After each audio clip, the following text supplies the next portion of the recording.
music fans, welcome back. Dave here, Real Music Observer, observing real music in real time for real people just like you right there and just like me right here. Okay, Rock and Roll Hall of Fame and people of the globe, worldwide. Jim Croce needs to be in the Rock and Roll Hall of Fame. Now, I've done a video about this already. This will be part 2. Okay, Jim Croce, and I might add his guitar player, his lead guitar player. His name is Maury Muehleisen.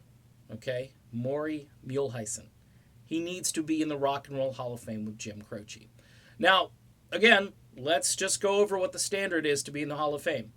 A lot of times, it's just what the Hall of Fame committee likes. Okay, but I've heard Dennis DeYoung's talked about this, and he said that pretty much all the people that they like are already in.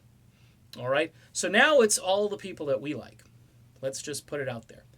35 years ago, almost to the day, September 20th, 1973, Jim Croce's plane crashes because it can't clear some trees at the end of a runway in Natchitoches, Louisiana. All right? A lot of complicated words in this video. Croce and his guitar player die instantly, and Croce, whose star is rising. By the way, this is a concert that he was leaving, that he did not have to do this gig.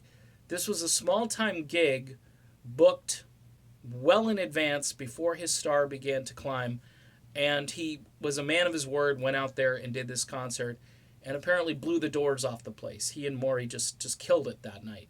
And they get in the plane, and they can't clear the trees. And 45 years later, excuse me, my math was incorrect there. 45 years later, he's still not in the Rock and Roll Hall of Fame. Now, okay, so you're going to say, nope, Dave, not enough output. He's got like 3 albums, can't count the live albums and so forth. No. He just shouldn't be in. That's funny. Nirvana's in. Nirvana, okay? Now, personally, do I think Nirvana should be in? No. All right, but I will say this. Nirvana did kind of come up with their own sound, all right? Although it was borrowed from bands like Killing Joke and so forth from the 1980s. Nobody's ever going to talk about that. That 80s underground, 80s college radio was doing all of this grunge stuff before grunge was actually grunge.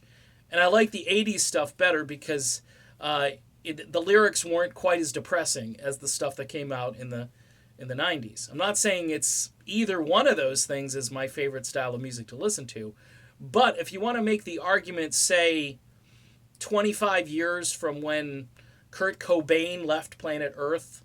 By the way, it wasn't a plane crash that killed Kurt Cobain. But say 25 years after, then maybe they should get in then. So they should have gotten in maybe 2016, 2018 maybe. Maybe this year they should have been nominated. They've been in for a while. All right.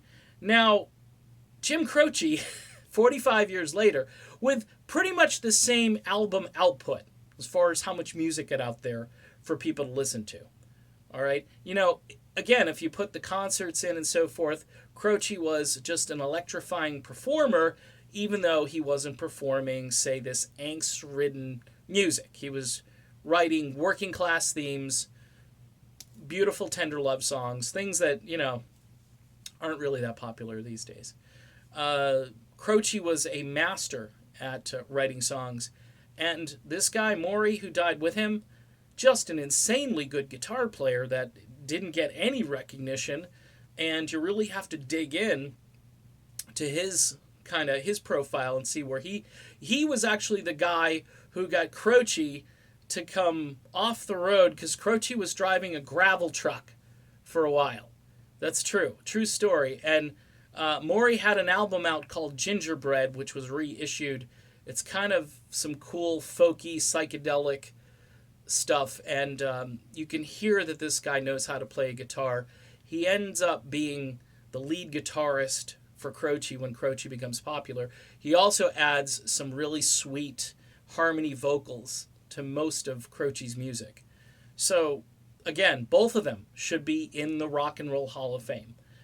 It would be stupid for the Hall of Fame committee to continue to ignore this. Add the layers of what the industry did to Croce on top of it. Think of this. Think of this. Croce wasn't getting paid for years and years. His wife, Ingrid, had to fight and fight and fight to finally get Croce some money. All right?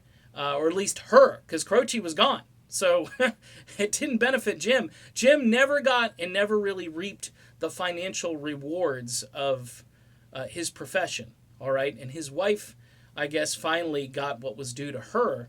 But the industry is still kind of screwing over Jim Croce by not honoring his memory posthumously and getting him into the Rock and Roll Hall of Fame.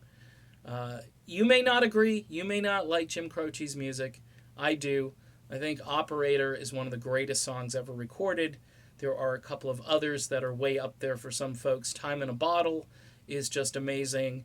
Bad Bad Leroy Brown. I have memories of my mom looking at me in the car when I was 8 years old and I was singing the damn part in the song and I was getting the evil Italian eye. Okay? I do have great memories. The thing was a mega hit, and Croce was everywhere at the time. Everywhere. Every station wagon I got into had Jim Croce blaring out of the AM radio. So, Hall of Fame committee, let's do this, okay? How about at least a nomination? He's never even been nominated.